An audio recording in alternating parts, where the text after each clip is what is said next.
What's up, brothers and sisters? I want to talk about Black Wall Street for a second. The brilliant guy named O.W. Gurley came to Tulsa, Oklahoma and bought 40 acres of land. The same amount that we were supposed to receive after enslavement, plus a mule, but let's just stick with the 40 acres. Well, he came out there, bought the land, and started selling it to black people. Businesses started to show up. People started buying homes in the community.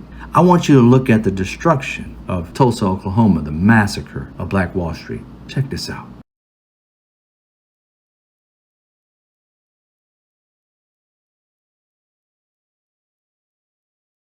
I showed you this not to just show you the destruction. I want you to rewind it back a little bit and look at how much was built and how successful it was when Black Wall Street only lasted 16 years. How long did it take them to build a thriving community and become wealthy long enough for racist white people in neighboring cities wanting to destroy it because they were showing up, these white people? I know you hear the story about some girl on the elevator, but were they really that pissed to destroy a whole community over that one girl? Nah, they would have probably killed a few black people and went about their business. But they didn't like the fact that this community was thriving more than their community was in such a short time.